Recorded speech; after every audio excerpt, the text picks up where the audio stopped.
अंधकार सारे संसार को धीरे धीरे अपने अंधकार में निकलने लगता है, तो यही अंधकार ब्रह्म मुहूर्त में भोर होने से ठीक पूर्व तनिक अधिक काला हो जाता है। संयुक्त समझे कि हमारा जीवन भी कुछ ऐसा ही होता है। जब हमारे जीवन की समस्या है अपने अंत पर होते, तो यही समस्या आए एक भीषण रूप लेकर और हमारे समस्त दुख हो जाती है। और ऐसे परिस्थिति में अधिकतर लोग हार मान जाता है, खा जाते हैं। परंतु यदि आप हार न माने भेजना है तो फिर निरंतर आगे बढ़ते रहे हैं। 12 प्रकाश के रूप में हमारा स्वागत करने के लिए सूर्य उदय सदा हमारे समक्ष प्रस्तुत रहेगा। आपने बरगद के वृक्ष को देखा है, जितना विषाक्त स्वतंत्र पतझड़ में वह सूख जाते हैं, परंतु धन नहीं होते टूटकर गिरने। और उसके विपरीत दलदल में वृक्षों को देगी कि वह दिखने में तो बड़े होते, पतझड़ आएगा ठीक सदा हरे भरे होते हैं, परंतु इतने दुर्बल होते हैं कि जलधारा के हल्के से व्यक्ति मुक्त चाहिए। परंतु ऐसा क्यों होता है कि कारण है जड़ें। जिसकी जड़ें दुर्गुनी में है वह हर चक्र हर ऋतु को सह लेता है, और जिसकी जड़ें दलदल में है वह स्वयं की जड़ों को दुर्बल बना लेता है। कुछ ऐसा ही मनुष्य भी होता है कि जो अथक पुष्कर और असत्य की धरा पर उपजा है, वह समय की एकमात्र भी नहीं सह पाता। और जो मनुष्य तक हर मन की धरा पर उपचार है कि वह हर समस्या से अविचलित हो जाता है। अब आप पर निर्भर करता है कि आप क्या बनना चाहते। हमारे जीवन में मित्र और शत्रु बड़ा महत्व रखते हैं। यदि गंभीरता से सोचा जाए तो ऐसा कोई शहर नहीं जब हम अपने मित्रों के बारे में ना सोचते हो, या फिर अपने शत्रुओं के बारे में। हमारा हर कार्य या तो हमारे मित्रों के हित के लिए होता है, या फिर हमारे शत्रु के अहित के। हम हर स्थान या तो अपने मित्रों के साथ होते हैं, या फिर अपने शत्रुओं के साथ। कोई नहीं चाहता कि उनका शत्रु प्रसन्न है। हर कोई अपने शत्रुओं को नष्ट कर देना चाहता है, और ऐसा करने के लिए वह हर संभव प्रयास करता है। उसे आर्थिक, मानसिक और शारीरिक हानि पहुंचाने का प्रयास करता है। परंतु यदि मैं आज आपको ऐसा मंत्र सिखाऊं जिससे आप अपने शत्रुओं को सदा के लिए नष्ट कर दे, तो और वह मंत्र है वृत्तचित्र बना। अपने सभी शत्रुओं को अपना मित्र बना लीजिए और आपके सारे शत्रु स्वतः ही समाप्त हो जाएंगे। मैं क्या कर रहा हूँ? मैं ये पर क्लिक कर रहा हूँ ताकि अंधकार को मिटा सके। अब आप कहेंगे कि इसमें कौन सी बड़ी बात है, परंतु इसमें महत्वपूर्ण बात समझने के लिए यह है कि मैं क्या नहीं कर रहा है और मैं अंधकार नहीं कर रहा। कि अंधकार को मिटाने के लिए प्रकाश का हस्त तो उठाना ही पड़ता है। बुराई को बुराई से नहीं, अच्छाई से जीता जाता है। अन्याय को अन्याय से नहीं, न्याय से लड़ा जाता है। क्रोध को क्रोध से नहीं, समा साथ लेना होता है। ठीक उसी प्रकार एक लोहा लोहे को काटता है, परंतु एक ठंडा लोहा गर्म लोहे को काटता सकता है। इसलिए यदि आपको अपने जीवन में विजयी होना है तो अपने शत्रुओं को, अपने शस्त्रों को सोच समझ कर उठाए, क्योंकि एक अनुचित परिणाम पर भारी दबाव डाल सकती है। आप सब सोच रहे होंगे कि यह क्या मैं करने लगा था कि मैं इस पौधे को जड़ से उखाड़ रहा हूँ। आश्चर्य हो रहा है कि पौधे को उखाड़ना या काटना है कि यह केवल एक अपराध है, अपितु पाप भी है। तो फिर मुझे ऐसा करने की क्या आवश्यकता पड़ गई? क्योंकि कई बार विनाश ही सृजन तक पहुंचाता है। यदि नया भवन बनाना तो पुराने भवन को गिराना पड़ता है। व्यवस्था को परिवर्तित करने के लिए क्रांति लानी पड़ती है। और उसी प्रकार यदि किसी वृक्ष या किसी पौधे की जड़ों में खून लक्ष्य या उसका मूल सड़क है, तो उसे जड़ से उखाड़ देना ही श्रेयस्कर होता है, ताकि उक्त स्थल पर नए पौधे उपस्थिति युद्ध करना प्रयास नहीं आए, परंतु कभी कभी शांति के लिए युद्ध करना यह आवश्यक हो जाता है। और मैं सबसे श्रेष्ठ क्या है? फूल या कांटे, प्रेम या घृणा, संपन्नता या दरिद्र तक, मित्र या शत्रु? और बताए। अब आप भी कहेंगे कि भला यह कोई पूछने की बात हुई? अवश्य होल प्रेम, संपन्नता और मित्र हिस्ट्री शीट। परंतु क्या आपने अपने जीवन में कभी सोचा है कि हर एक भाव, हर एक वस्तु, हर एक घटना का एक गुण धर्म होता है? त्वचा पर जलन करने वाले फूलों से अधिक श्रेष्ठ वह कांटे हैं जिनसे आप अपने घर की भाड़ बनाते हैं। काफी वन्य पशु आपके भीतर न वह फ्रेश नहीं जो आपको अंधा लोग भी पक्षपाती बनाए। वह घृणा श्रेष्ठ है जो आप और नया मार्ग दिखाता है। वह संपन्नता श्रेष्ठ नहीं जो आपको कृपण बना, मतदान बना है। कि वह दरिद्रता श्रेष्ठ जो आप जीवन में परिश्रम करने ही, शिक्षा आदि विचार देने वाला बुरा मार्ग दिखाने वाले मित्रों से अधिक श्रेष्ठ वह शत्रु होते जो हमें जीवन का लक्ष्य देने। इसलिए अपने जीवन में हर वस्तुएं, हर अभाव, हर घटना के गुणधर्म को पहचानिए और उसके पश्चात अपना चाहिए। स्वर्ण हम सभी को अपने जीवन में स्वर्ण से कभी ना कभी कुछ ना कुछ थोड़ा अधिक मोह होता ही ठीक है ना है, परंतु क्या आपने कभी सोचा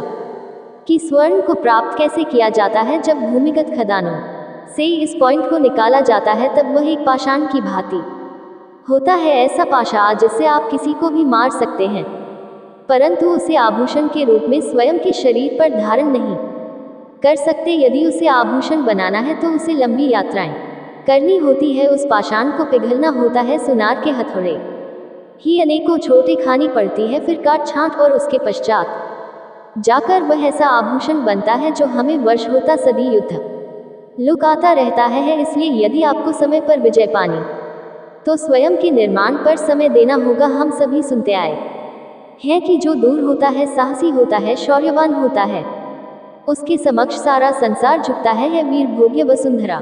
परंतु वीरता है कि शौर्य क्या है, साहस क्या है? में साहस युद्ध नहीं, वीरता विजय ने शौर्य कभी ना गिरना नहीं साहब। किसी चुनौती के समक्ष खड़े होने का भाव तो वीर तक उस चुनौती को उत्तर देने के लिए पूर्ण परिश्रम लगा देना है, और टॉर्च शौर्य का अर्थ है गिरकर फिर से उठने का साहस।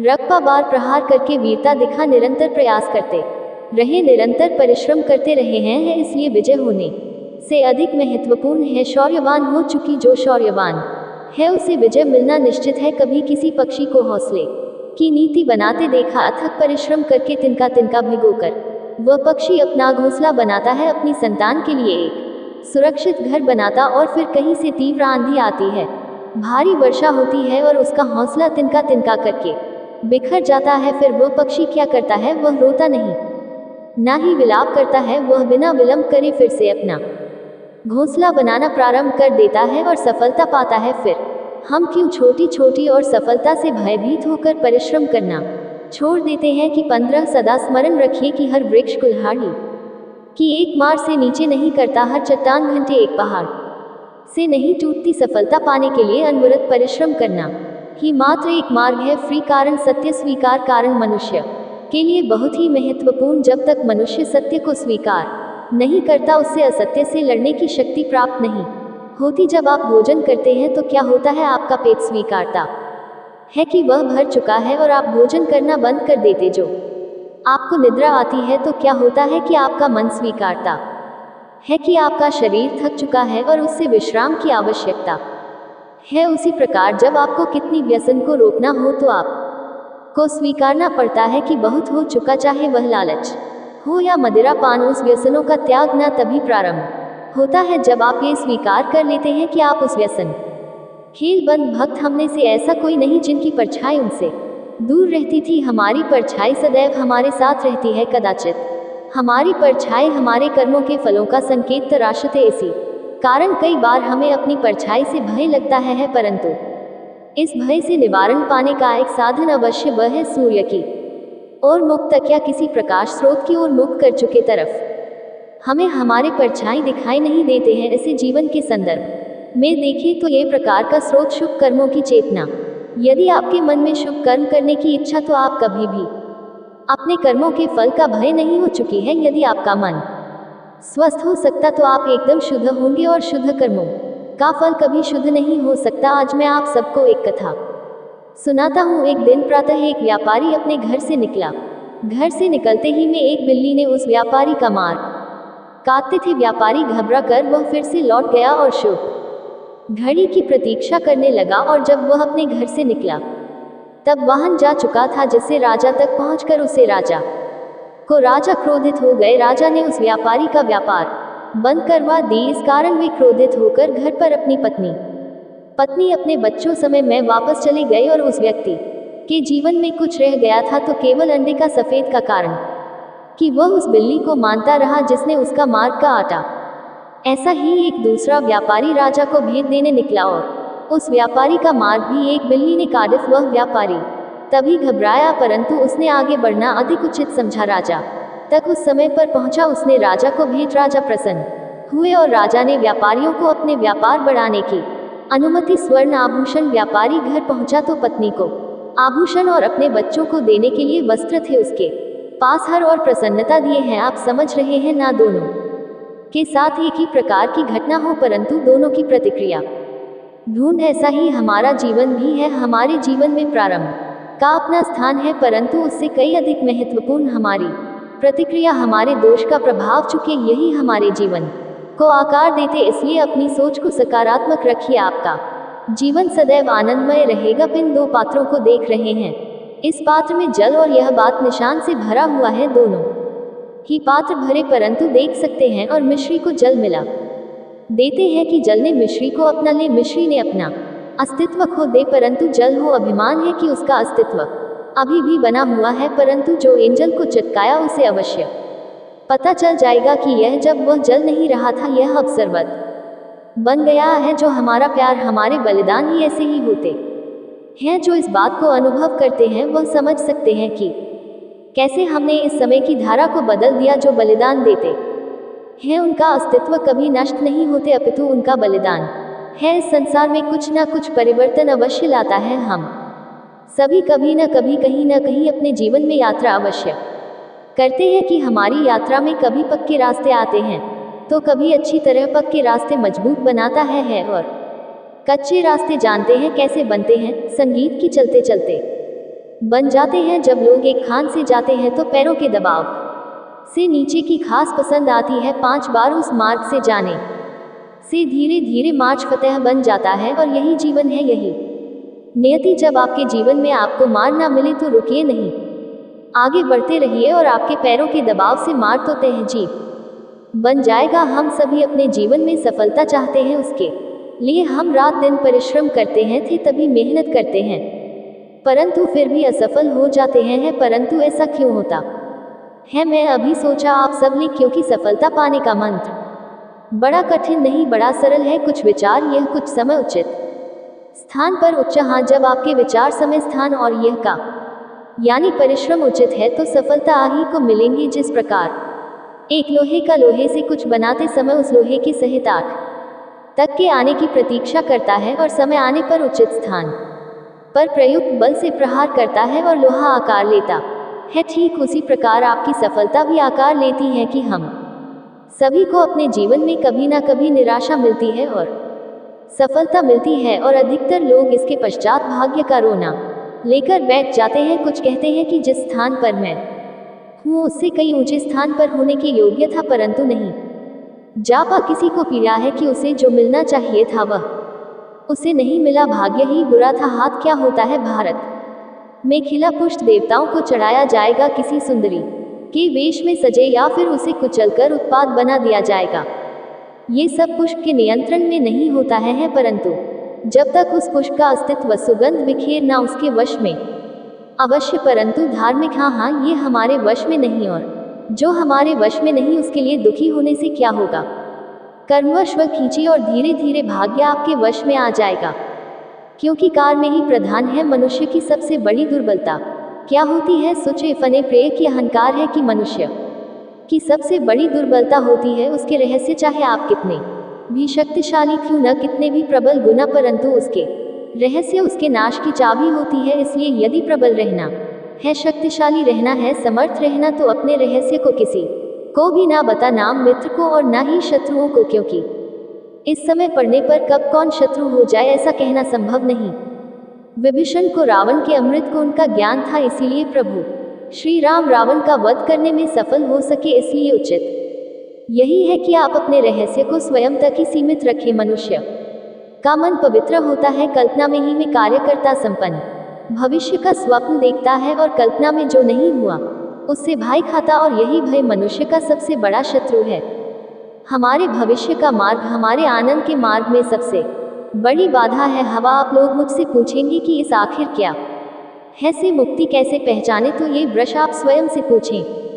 तनिक सोचिए, जब आप एक सुंदर भविष्य की कामना करते हैं तो उसे पाने के लिए आप परिश्रम करते हैं ना, ठीक उसी प्रकार हुआ है से मुक्ति पाने के लिए आप उससे लड़ने हैं, और उसका निवारण आपको स्वतः ही मिल जाएगा। इसलिए जब भी आपको तथा आए तो इसके धागे नहीं, उससे घबराएं नहीं, क्योंकि यह काम ही होता है आप सुबह उठकर। इसलिए जब भी भय आप पर आक्रमण करे तो आप भी उस पर पहले ही आक्रमण कर देते हैं कि हम सब मित्रों के साथ रहना चाहते हैं, शत्रुओं से दूर रहना चाहते हैं, त्यों कि हमें जीवन में आनंद पाना, जीवन में आगे बढ़ना है, स्वयं को संपन्न देखिए है। और यदि किसी से भी आप पूछेंगे कि जीवन में सफलता पाने के लिए सबसे अधिक आवश्यकता किसकी होती है, मैं तो हर एक आपको लगभग एक ही उत्तर देखकर सफलता प्राप्त करने के लिए आप पूछ सकते हैं। मित्रों की आवश्यकता होती है, परंतु यदि आपको और अधिक सफल होना तो आपको केवल मित्रों के नहीं शत्रु की अधिक आवश्यकता है। अब आप कहेंगे कि यह मैंने कैसी बात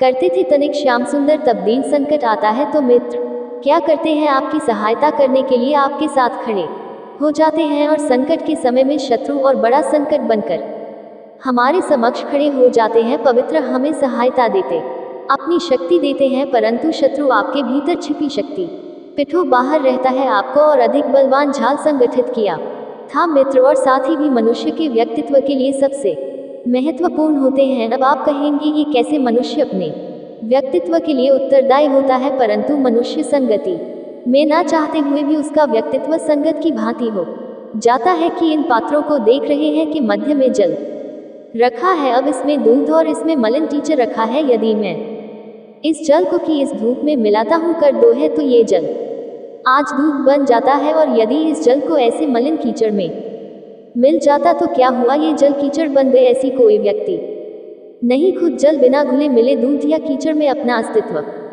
बनाए रखते या उनसे अलग रहे, और ठीक ऐसा ही मनुष्य के जीवन में भी होता है। यदि एक कुंठित व्यक्ति उन वाहनों की संगत में बैठे तो उससे भी जुबान समझा जाता है, सम्मान का पात्र समझा जाता है, और यदि एक गुणवान व्यक्ति उन हीरों की संगत में बैठे तो उससे भी गिरफ्तार मिलता है। इसलिए अपने जीवन में सदस्य संगठित सोच समझकर सावधानी से ढूंढ सकते। अभी खेत में किसी किसान को खेती करते देखा है कि उसे खींचता, उसे जोतता, पशु पक्षियों से खेत की फसल की रक्षा करता है, परंतु एक बात का वह सबसे विशेष ध्यान रखता है कि कहीं खेत में खरपतवार मुक्त रह चुके खरपतवार आंखें 30 सारी फसल को नष्ट कर सकती है। एक उसी प्रकार यदि वंश की कोई संतान खोटी निकल जाती है तो वह समूचे वंश का सर्वनाश कर देती है। इसलिए संतान के लालन पालन में विशेष ध्यान देना आवश्यक होता है कि संतान वह फसल होती है जो वंश के आने वाले समय को महान बना सकते हैं या फिर इस वंश का पतन देख सकती है। हुआ है कि मनुष्य में बड़ा विचित्र प्राणी है, अपनों से नीचे के स्तर के लोगों को वह दृष्टि से देखता है, उनका उपहास उड़ाता है, उनसे बार बार कहता है कि तुम्हारा कुछ नहीं हो सकता, तुम भविष्य में कुछ नहीं कर पाओगे। जब मनुष्य के पास धन संपत्ति मान होता है वह दूसरों का आदर नहीं करता, परंतु वह एक बार भूल जाता है कि उससे भी अधिक शक्तिशाली कोई अस्तित्व में है और वह है समय। कार को कौल अपना चक्र कब बदलेगा ये कोई नहीं जानता, समय अपनी करवट कब लेगा ये कोई नहीं जाएगा। कि कोयला भी समय के साथ साथ हीरे में परिवर्तित हो जाता है। इसलिए जीवन में कभी भी किसी का भी उपहास नहीं उड़ाना चाहिए। एक बड़ी विकट समस्या है कि मुझे स्मरण ही नहीं हो रहा कि इस गुस्से की कौन सी 24 ताले को खोले। बड़ी देर से प्रयास कर रहा परंतु ये ताला खुल ही नहीं रहा है। कर दो कि ऐसी परिस्थिति में आप क्या करें। अधिकतर लोग ऐसी परिस्थिति में अपनी आस्था खो बैठते हैं। उन्हें लगता है कि चाबी खो गए, तिलमिला जाते क्रोधित हो उठे हैं। परंतु उस समय धैर्य रखे तो गुस्से की अंतिम चाबी ताला खोल सकती है। कुल्हाड़ी का अंतिम प्रहार वृक्ष को काट के गिरा देता है, परंतु ये सत्य कुल्हाड़ी का अंतिम प्रहार वृक्ष को काट कर गिरा देता है। आपको आपका लक्ष्य दिला देता है। मैं नहीं आ सका निरंतर प्रति आपको सफलता दिलाता है। जो आप मन निराश तो अपने कार में उपयुक्त हट जाए, क्योंकि अनावृत बहता जल ही कठोर चट्टानों को काट सकता है। सफलता का मूल है परिषद, प्रयाग और आशा। मनुष्य का जीवन मृत्यु के समान होता है। आज दृश्य तो कल वर्षा, परसों शेप। तनिक संकट आया तो हम संयम खो बैठते हैं, तनिक ऋतु बदलेंगी तो हम अधीर हो जाते। अपने आक्रोश, अपने क्रोध में हम उनसे ही संबंध बिगड़ लेते हैं जो हमारे अपने होते योग। ऐसा होता है ना है, हमें लगता है कि हमारे अपने फिर से बना लेंगे, परंतु स्मरण रखिए सदा ऐसा करना संभव नहीं होता। सागर की उछलती हुई लहरों को तत्स्थता, और यदि तट ही टूट है तो बाहर आ जाती। हमारे संबंध भी दूध की भांति होते। दूध तब तक उबल सकता है, परंतु यदि उसमें खटास आ जाए तो वह बच जाते हैं, और फटे दूध को चाहे जितना मत उसमें से माखन नहीं निकलेगा। इसलिए अपने संबंधों को संभल कर निभाना चाहिए। अभी चमक को देखा है कैसे वह लोहे की ओर आकर्षित होता है और कैसे वह लोहे को अपनी ओर आकर्षित करता है, क्योंकि उसके स्वभाव में ही आकर्षण हम सबके भीतर कि एक ऐसा ही चुंबक होता है। विचार का चुंबन पुसद अपने ही जैसे विचारों को आकर्षित करता है। हम जो बोलते हैं वही काटते हैं, उसी प्रकार हम जैसा सोचते हैं वैसा ही पाते। साधु ईश्वर का नाम जपता है तो उसे ईश्वर मिल जाता है अर्थात फल हमारी सोच पर निर्भर करता हूँ कि बूंद यदि केले के पत्ते पर गिरे तो वह कपूर बन जाती है, ये सीप में गिरे तो मोती है, और यदि विस्तार के मुख्य गिरे तो कृश पूर्ण एक है, परंतु उसके प्रारंभ की नहीं आ चुकी है। उसे आकर्षित करने वालों का व्यवहार भिन्न है, इसलिए यह आप पर निर्भर करता है कि आपको भविष्य में विष चाहिए या अमृत। स्मरण रखो कि हम वही बन जाते हैं जैसा हम सोचते, जैसा विश्वास रखते हैं, या आपको विश्वास ही है जो यह निर्धारित करेगा कि आपको विशेष मिलेगा या अमृत। इसलिए अपनी सोच को सुखाड़ रखे, सकारात्मक है और हदीस हटा रात मक्खियां आएगा भागने। नदी की धारा और चट्टान के मध्य संघर्ष कहाँ है, परंतु हर बार चट्टान रॉबर्ट होता हो हारना पड़ता है, और नदी की धारा कोमल होते हुए भी कठोर चट्टानों को काट देती है। कभी सोचा है योग चट्टान इतनी कठोर और चल इतना खुमत, चट्टान इतनी दृढ़ हर जरूर इतना लचीला, फिर भी सदा जल कठोर चट्टानों के मध्य से अपना मार्ग बना ही लेती है। कारण ये केवल एक है और वह है लगातार करने की क्षमता। जल बढ़ता रहता है, चट्टान अधिक रहती, इसी कारण जल चट्टान को काटकर मार्ग बना लेता। इसलिए लगातार चलते रहे, रुके पक चुकी चट्टान जैसी हर समस्या को आप भी काजल की तरह आंक सकते हैं। इस फल को देख रहे हैं, अभी अपनी डाल से अलग हुआ वह बड़ा दुख होता है जब आप अपने उद्गम से अलग होते, परंतु ये दूरी भी आवश्यक है। अब इस फल को ही ले लीजिए, ईपी अपने जीवन दाता वृक्ष से अलग होकर कि न केवल किसी की भूख शांत करेगा, अभी तो उसके भीतर के बीज थे एक नए 163 होगा, और कई सफल जन्म सृजन की प्रतिक्रिया में पीड़ा आवश्यक है। यदि पीड़ा नहीं होगी तो फिर नहीं होगा पेड़ अपने उद्गम से दूर होने, पेड़ा अपनों से दूर होंगी। इस स्थल की भांति हम मनुष्यों को भी अपने उद्गम से, अपने सगे संबंधियों से अलग होना पड़ता है, और यही अलगाव एक नई स्थिति, फिर एक नई सृष्टि की, एक विकास को जन्म देता है। इसलिए ऐसे अलगाव से दुखी मत कोई, उसका स्वागत कीजिए कि यह विकास की नींव है, कि अपराध है, कि वह भावना है जिसके कारण संसार में सदा दुख यदि आप रहता है कि हम सब अपराधियों से घृणा करते हैं, उन्हें कोसते हैं, परंतु क्या कभी विचार किया है कि कोई भी जन्म से अपराधी नहीं होता? तो ऐसा क्या कारण है कि कोई इतना बुरा बन जाता है कि वह 21 माइल ही पार कर जाए? कारण है सामना, अधिक कामना पर नियंत्रण रखा जाए। ये कामना को पूर्ण करने के लिए परेशान न किया जाए तो वह तृष्णा में बदल जाती है, और कृष्णा लालच में, और लालच थल और थल करते ही मनुष्य अपराध की ओर अपने पग बढ़ा देता है। इसलिए यह अत्यंत आवश्यक है कि मन की कामनाओं पर नियंत्रण रखें। यदि मन पर नियंत्रण रहेगा तो अपराध पर स्वयं ही नियंत्रण हो जाएगा। हम सबका मन करता है कि हम जीवन में ऐसे शिखर पर पहुंचे जहां हमसे ऊपर कोई ना, जहां हमें कुछ करने की आवश्यकता ना पड़े। कुछ लोग इस शिखर पर पहुंच भी जाते, परंतु उनका मन सदा विचलित रहता है कि मनोरंजक बात है न कि जिस विश्राम को पाने के लिए हम इतनी मेहनत करते, इतना परिश्रम करते हैं, वह हमें मिलता ही नहीं है। के कारण कि स्वयं सूची बनी का राजा होने के पश्चात भी इसी को अखिलेश के लिए परेशान क्यों करना पड़ता है? सोचिए कि मैं बताता हूँ कि राजा होने का अर्थ यह नहीं कि वह सदा श्रोता रहे और मिक्स पोयम उसके समक्ष आकर कहेगा कि आइए महाराज मुझे खाकर अपनी भूख मिटाई। वह तो समझ लीजिए कार्य आप खेल परिश्रम से संपन्न होते हैं, केवल कामना से नहीं। यदि आप नीचे हैं तो सदा स्मरण रखें कि आपका परिश्रम ही आपको ऊंचाइयों पर ले जाएगा, और यदि आप ऊंचाई पर तो वहां पर भी रहने के लिए आप खुद निरंतर परिश्रम करते रहना होगा है, अर्थात परिश्रम से मुक्ति नहीं है, जो कि परिश्रम ही जीवन है। सबसे अधिक महत्वपूर्ण क्या है जीवन, या जो जीवन में पाया? संगीत यात्रा पूर्ण करने के बाद पाया गया लक्ष्य कर्म युक्त फल है। एक बहुत ही महत्वपूर्ण परंतु विकट प्रश्न है न, परंतु तनिक हिरक से सोचेंगे तो इसका उत्तर अधिक कठिन नहीं है। यदि जीवन यात्रा है तो उसका लक्ष्य क्या होना चाहिए? मैं स्वयं सोचिए, मान संतान है, मैं भंग होकर दो क्यों नहीं? ना है का अंतिम लक्ष्य है परम आनंद, और यह अचानक से नहीं मिलता। इसे पाने का केवल एक ही उपाय, और वही आपका शर्म, वही आप यात्रा, और वही आपका प्रारंभ की है। और आपको कौन बताता है कि आपके लिए सही क्या है? वह है आपका मंच, जो मस्तिष्क की भांति हानि और लाभ नहीं सोचता, जो आपको ये बताता है कि शुक्र इसमें संसार का कल्याण किसने, आनंद किसने। यदि आपका मन संयमित तो वह आपका सबसे महत्वपूर्ण मार्गदर्शक है, जो आप ही यात्रा, आपका लक्ष्य, आपके कर्म और उसके हुए लोग सब होश रुखसाना होता है। संगीत, इन पक्षियों को देख रहे हैं आप, इनका बढ़ना बालों में इतना संतुलन मुक्त कर देता है। इन्हें उड़ते देख आपके मन में इच्छा होती होगी कि भारतीय आप भी स्वतंत्रता से उड़ पर दिशा होती है। जवाब है, खुले आकाश में ऐसे विचरण करते देखते हैं, पर कभी सोचा इस बीच उड़ान को कि स्वतंत्रता को पाने के लिए जितना परीक्षण, कितना अभ्यास किया होगा। इन हम आकाश में उड़ने से पूर्व धरती पर कितना दहन परिश्रम किया होगा। इनके माता पिता ने पहली बार जब इन्हें पंख फड़फड़ाने को उकसाया होगा तो कितनी बार गिरे होंगे कि मैं पहली बार वायु में उठते समय कितना भय लगा होगा। इन अपनी पहली उड़ान के बच्चा धरती पर उतरते समय गिरफ्त कितनी चोट आई होगी ही कि शो उड़ान इस स्वतंत्र